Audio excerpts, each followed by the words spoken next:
You totally can. Totally can. We may ask you to do a dance at the mic, because anything goes. So, do you guys have questions? Yeah, throw Yes!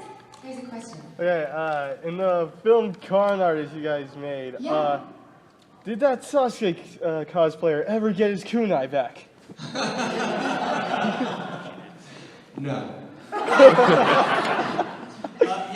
That was a tough one. He's talking about, there's a scene in the film Con Artists where Tara sort of catches me with this Sasuke cosplayer up in the hotel room. Sort of. Sort of. I'm not gonna, you can leave it up to your imagination as to what was going on up there.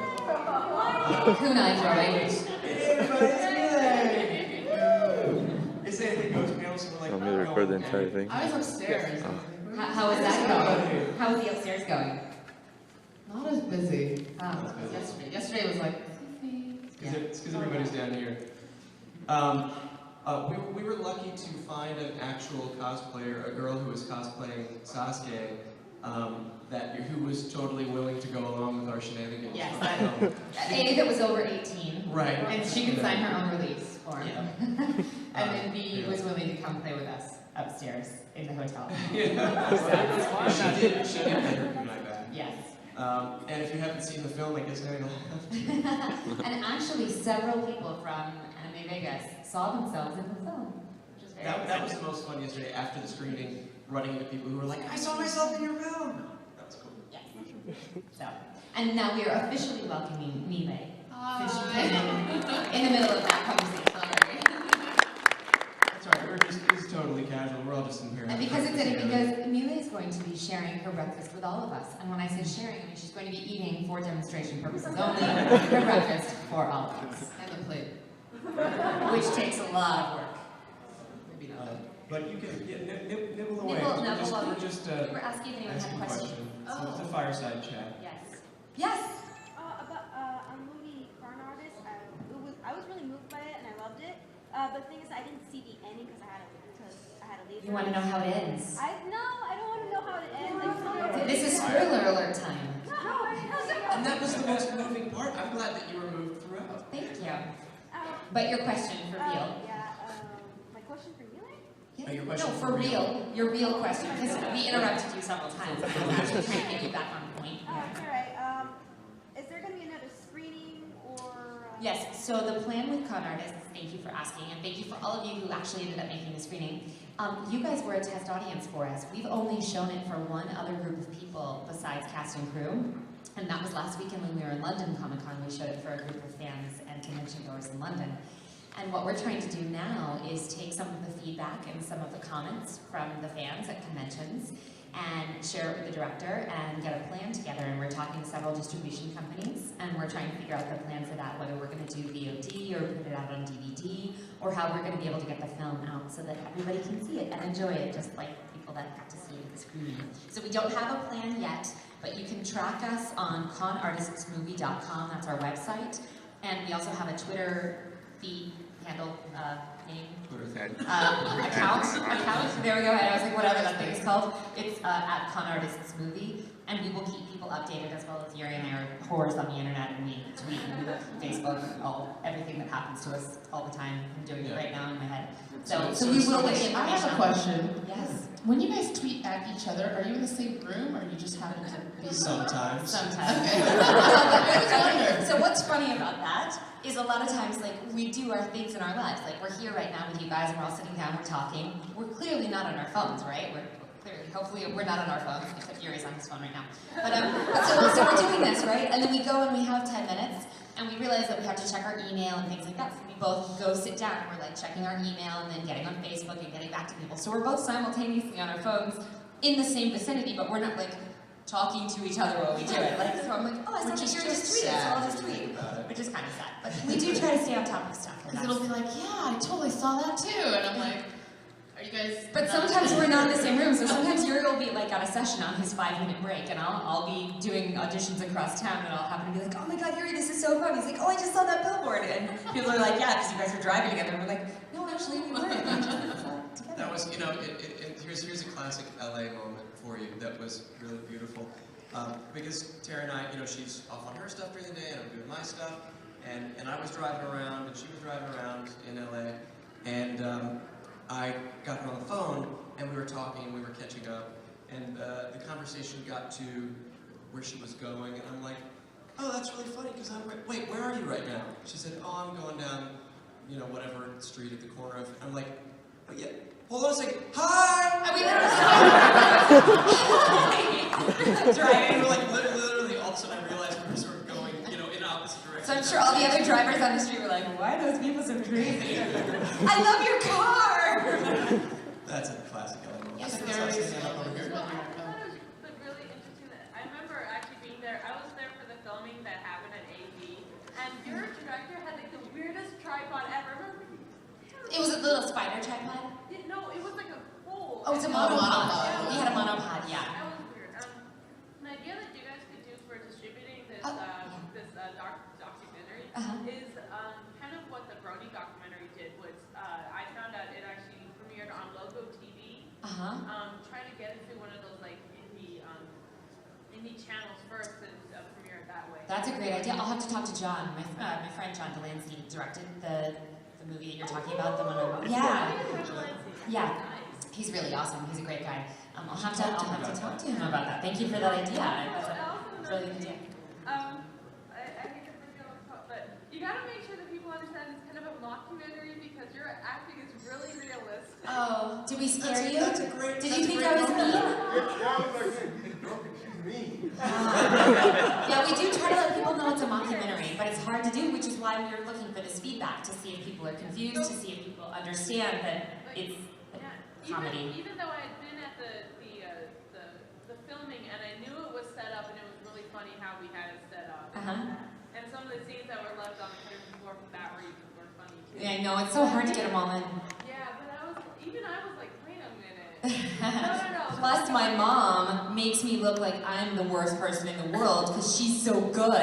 Yeah. Actually, your parents were scary. Scary, Especially the interviews, I was like, what is happening? They're just so real. concerned. And No, oh my goodness. Well, thank you for all the great feedback, you guys. We really appreciate it. Yeah, and if you think this is coffee in this mug, and It's whiskey. Whiskey tea. Okay, yes. okay, so That's vodka. you guys Oh, wait just a second. There's a question. I'm sorry. We're up here drinking, Anything goes. ignoring the question. Go ahead. So you guys it was actually a setup movie? Okay, so to fill everybody in real quick, because there's lots of questions about Con Artists. Con Artists I love is that the there's feature. confusion. Yes, thank you for asking. Con Artists is the feature mockumentary that Yuri and I shot at 11 conventions over the course of a year 4 years ago. So one of the conventions that we shot at was Anime Vegas, which is why several people that are here actually appear in the movie. What year? What year? Like 4 years ago. 2009. Thanks, Matt. Thanks, Rich, but for math. So basically what we did was we got actual documentary footage of conventions. So there's interviews of cosplayers, there's footage of dealer rooms, there's walking the con, Interviews of people who run cons. interviews with other actors that are at conventions, so that you actually have a documentary that's happening in the movie so that people that aren't familiar with conventions get a little taste of that and can see it, and people that are familiar with it are like, oh, haha, it's cosplay, and oh, that's so cool, because they recognize it. But within that world, we also wanted to sort of pimp it out a little bit and make a comedy and be silly, sort of like Christopher Guest. I don't know if any of you guys are familiar with Waiting for Guffman or movies, Best in Show. Best in Show, movies like that, that take a concept or a conceit and then sort of make the joke aspect of that. So they're putting these real characters in a way in this world, and then they're taking it to a ridiculous place. And we wanted to do that because we love what we get to do, and we love going to conventions, but we also think there's something kind of inherently silly about it, and it's funny. And we also have a lot of on-camera friends that also go to conventions, and they have a very different experience because walking down the street, people go, oh my god, it's Will Wheaton, and everybody knows what Will Wheaton looks like, right? But Yuri and I walk down the street, and unless you've seen us, or you've met us personally, or you have seen us in an interview, you don't necessarily know what we look like from our voiceover work. And we think there's something funny about I that. feel like you guys get a more severe reaction, like, We do. I've seen it. We do. But so it's a funny little world, and we wanted to sort of play with that. And so it's a mockumentary because there's all these scripted scenes that we did with the director, where we sort of created these personas of Tara and Yuri that aren't actually Tara and Yuri, but these characters of us sort of diva-ing out at the convention scene and getting to be sort of big-headed and a little too big for our britches. And that's all scripted. And so what we did is we would go to the conventions and be like, hey guys, that's our director. He's standing right over there. We're gonna talk now, and then we wanna have you guys react to what we're saying, but we don't want you to like what we're saying, okay? And so we would do things like that so that he would get footage of like the audience in the con going, ugh, to what we were talking about to make it funny when we tell stories and things like that. And then we also scripted little scenes and vignettes, like we were talking about the Sasuke cosplayer. Yeah. And it was funnier on YouTube. That was, we fed that guy that line, and we were like, Yeah, okay, now this is the part of the film where... So, but we mashed it up together. Yeah, That's the whole point, and we want it to be a continuous story that you get an arc, just like when you go see a regular movie where you see beginning, middle, and end. You need to see these characters have a journey, but it also isn't real. Yeah. It's confusing because some of it's real and some of it isn't. Yeah. but it seems that it was all played straight enough that you could watch it and go, oh, it's, you know, I believe it. You guys were great at acting. I didn't know it was scripted at all. Oh, thank you. Yay. Yes, don't worry, I wasn't mean to my handler in Toronto. What? You kind of fooled me a bit. I didn't know. We tricked you. Haha. But now you know we're not real bad people. No, not I know that. I know that. Yes, right here, and then we'll come back. I just wanted to say, in regards to the whole, like, you guys diva-ing it up, I love the restaurant scene. Like, when you went to the restaurant and they Yep. I was hilarious. Awesome. Yeah. Cool. Yeah, that was our friend Holt Boggs, who played the doorman. The doorman The bouncer. at the bouncer of the club. Yeah, he's been in a lot of movies as bouncers. Well, He and is a strong man. He's like an action movie guy. Yeah. If you look up Holt Boggs, you'll be like, oh my god, he was in all those. His name is Holt. That's awesome, right? Because he's Right. already an action hero because his name is Holt. Yeah. Like if anybody deserved to be on Walking Dead, it's probably Holt. Yes. Is that the scene where you guys get out of the car and immediately you're like, well, Sunglasses on. yeah. Yeah. Do you know who we Put are? Yeah, sunglasses. I wear my sunglasses at night. That's very Canadian of you. Yes, yes. Yes, I have a hypothetical question. If you all had to pick new professions, what would your dream job be? Ooh. You first. Me? Jerry. Yeah, start at Jerry's then. Dream job, huh?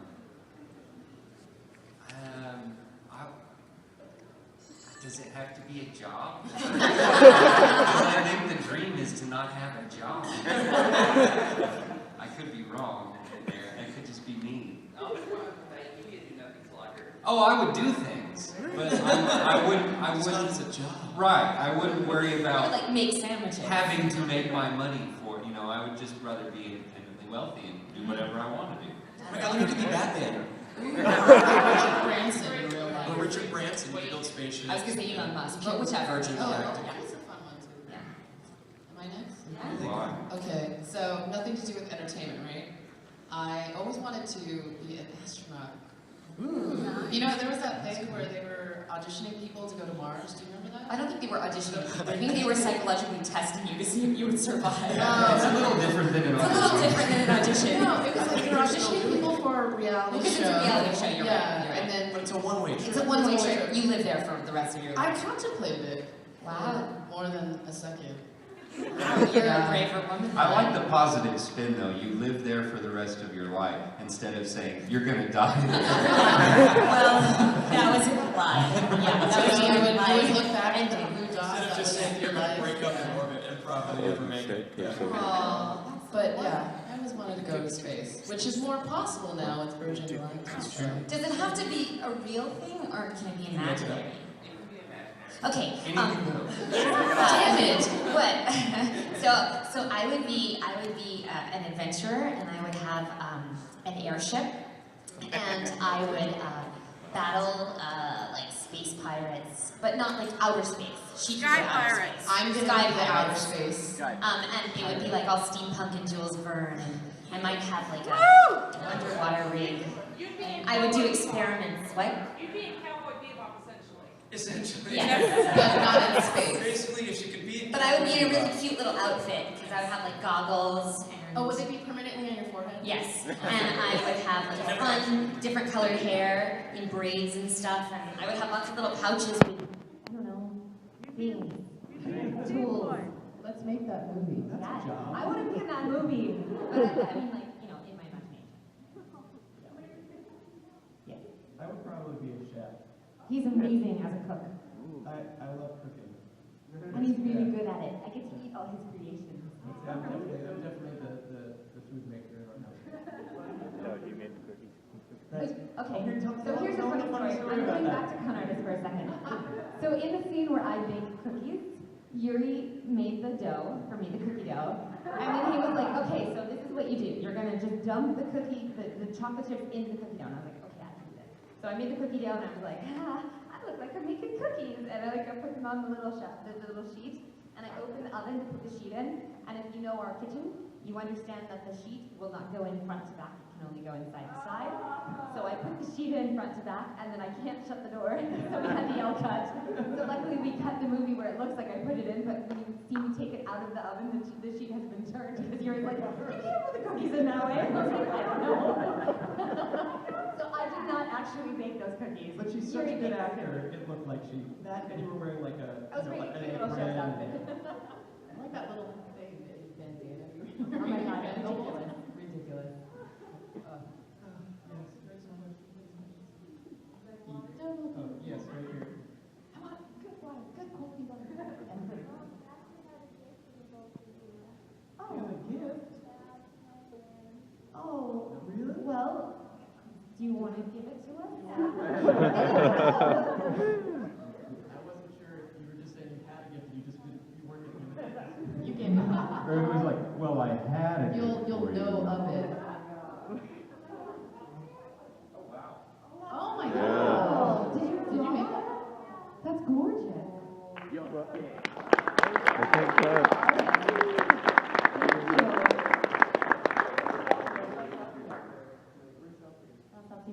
Oh, there you go. Oh. You're right there. Thank you. Put it back on. That's beautiful. Beautiful, that's how it works. Okay. So my friend couldn't come for her birthday, so for her birthday got her a sausage roll and a sausage poster, and the final part of the present was going to be me happy birthday to her sausage roll. I think we could probably write that. Do you want to do it as an autograph afterwards? Yeah. Awesome. Anything else? Evil. Awesome. Thank you for presents. Yes. Has there ever been a time when Yuri was cooking something and it totally went really, really bad? All the time. Let's just say, no, you can say what you were going to say. Okay, I was going to say, I tend to be a very forgiving eater because I like food. And so whenever he makes his little experiments, I'm like, oh, this is really good. And he's like, we can't eat this. I'm like, no, it's you can chew it in your mouth. I'm sure there's some sustenance in there somewhere. No, I like to experiment, and sometimes it don't work. That's just the way it is, folks. Can I say from Twitter, it seems like you were the one that was cooking the whole time. I did like, so I totally bought the con artist thing I was watching. I was like, oh yeah. No, I do not cook the same. I can make a mean bowl of cereal. I oftentimes make a piece of toast, but sometimes I forget to turn the toaster on. So that happens. Yeah, I'm like, oh Yuri, I made you toast. Why is it cold? Oh, you have to push the button. Yeah, that happens in our house. Okay, I think there's another question over here. Yes, sir. This is actually for Jerry. Can you do a line or two from Barry the Chopper? Oh, He's been popular this time. I know. I find that odd. It's nice to hear you think I'm pretty. I see why he's popular. Yeah, that was. What show is there? Full Metal Alchemist. Oh, right. He dresses in drag at first. Of course he does. Yeah. Why only at first? Sounds like. Because then he has to become a scary person for one scene, and then he becomes. And you can't be in drag when you're scary? Okay. Well, I could personally. They didn't do it that way. That's why. Oh, you probably wanted the other one. What happened to your body? Can I say, by the way, it's amazing that these guys can remember the voices that they do, because I always have to go into the booth and go, can I get a vocal reference from last time? And then I'm like, is that the higher pitched voice? Yeah. How do you, I don't know. Sometimes, you know what it is? I can't do every voice on command. If someone comes up to me and says, can you do blah, blah, blah character, and I don't remember the character, then no, of course not. Right. But there are certain characters that I've done, either for so long, or they're so iconic that there's like it really helps if there's a catchphrase. Oh, okay. So some characters just happen to have catchphrases, and when you have a catchphrase, it's very easy because you've heard or said the catchphrase so many times. But there's plenty of characters where they're like, hey, say a line from blah, blah, blah. And it's a character that you only had 4 lines in a show, and it was 8 years ago, and you're like, I don't know. Well, because I did Yoko for Manga Minutes for 2 seasons, I still can't probably do her. Yeah. Catchphrases really help, though. Okay, so I should just remember the catchphrase and then just stick to that. Well, it's sort of like when you're trying to do a language. I don't know if you ever have to try to do an accent. Oh, If you have like a phrase to get into the accent, it helps your ear sort of know how to get into it. You learn things every day. There you go. So that's why sometimes you guys are going to come up and ask us to do a line. Have a line in mind. So that Don't just say do a line. Yeah, so that we're not totally embarrassed to say, hey, can you say this line, and then have it written down afterwards. But also, sometimes it's hard for us to remember how the voice of the character goes, and it's not that we're trying to be jerks, it's just maybe we've performed so many different characters, or they're very similar, and so it can get tricky. Yes? Hello again. Anything goes. Alright, have you ever, when you're voice acting, have you ever done something out of your comfort zone and out of your range? Vocally? Vocally, or any character, or any scene, or any line, anything Anything that like made you feel uncomfortable? Yeah. Yes, well, I mean, for me, because I'm already talking and I'm a loud mouth. Yes, vocally it's tricky because you want to try out new things and you want to play with your voice, and sometimes you push your voice to an area that's not really comfortable to sustain. And it's all well and good to say a line or a phrase in that voice, whether it's high-pitched or low-pitched or gravelly or something textured. But it's really hard if you found a fun voice like that and then you have to sustain it for a 2 or a 4-hour session, and then you realize you're in trouble. So I think all of us have probably at some point, you do that once or twice and you learn your lesson. Because there's nothing worse than losing your voice in a session and realizing you can't continue. But then also, I guess as far as comfort, doing things that, you know, there are certain scenes that like maybe more sexual in tone or things like that that are more comfortable or less comfortable depending on the actor and their own comfort zone. And I can't think of a scene that I had a hard time with necessarily in that realm, but it just, the nature of which characters I played haven't had particularly crazy scenes like that, and so I haven't had anything that's been uncomfortable, but I'm sure, you know, many of us probably have. I'm strangely comfortable dubbing that time. But you're only the octopus, right? You're just the tentacle creature? He just gets to go, for me, it's like, because I do a lot of on-camera as well, I've gone to set, and then they try and change it, and then you're like, no, I'm not, no. You said you show my back. I'm not comfortable with that. Yeah. You're like, oh, but we're going to do, you know, I'm going to show you from the front, taking your bra off before you get killed. And I'm like, no, I don't agree with that. I'm so sorry. And then they're like, but it'll be really tasteful. And there's like 20 guys on set. No, sorry. Sorry, if it's not in the contract and I didn't sign it. No. You just have to say, well, it's very tasteful, can I have a fork and spoon in the scene? Yes. Then I can totally do it. Also, do you watch Supernatural? I know Misha Collins from, you know, who plays Castiel, has complained incessantly, like he did a very different voice from his own, very deep, and he's had trouble sustaining it for seasons. So that's something that I think we've all learned from friends who work on series. Who are like, be yourself at the audition and get hired that way, and it's easier for you. True. I don't know, there's not much that bothers me in general. It's just that talented. I'm not. Oh, I know something I don't like.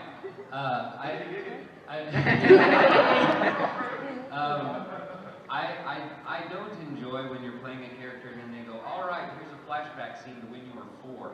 Now sound like a 4-year-old. Because I'm incapable of sounding like a 4-year-old. I don't know how to do that. I try. And they'll pitch it and do what they can, but it always sounds terrible to me. I don't know why. It was 20 years ago. Right? Whereas my voice got stuck that way and I can't talk any other way. Thankfully. Yes? This one's for you, Tara. Since becoming part of MLP, My Little Pony, No, I'm not the right Tara. You're thinking Tara Strong. Oh, I'm so sorry. That's okay, but I'm not in My Little Pony. So I don't want to, you can ask your question, but I won't be able to answer. No, make up an answer. Yes, Ask ask your anything. question. To Tara Strong. We all wish Yes. to be Tara Strong and kill her. Okay, ask your question. Okay, well, I guess this works generally anyway. Do you guys remember anything in particular as one of the weirdest experiences you've had with a fandom? Yeah, the weirdest experience that I had with a fan was one of them bought me a car, and then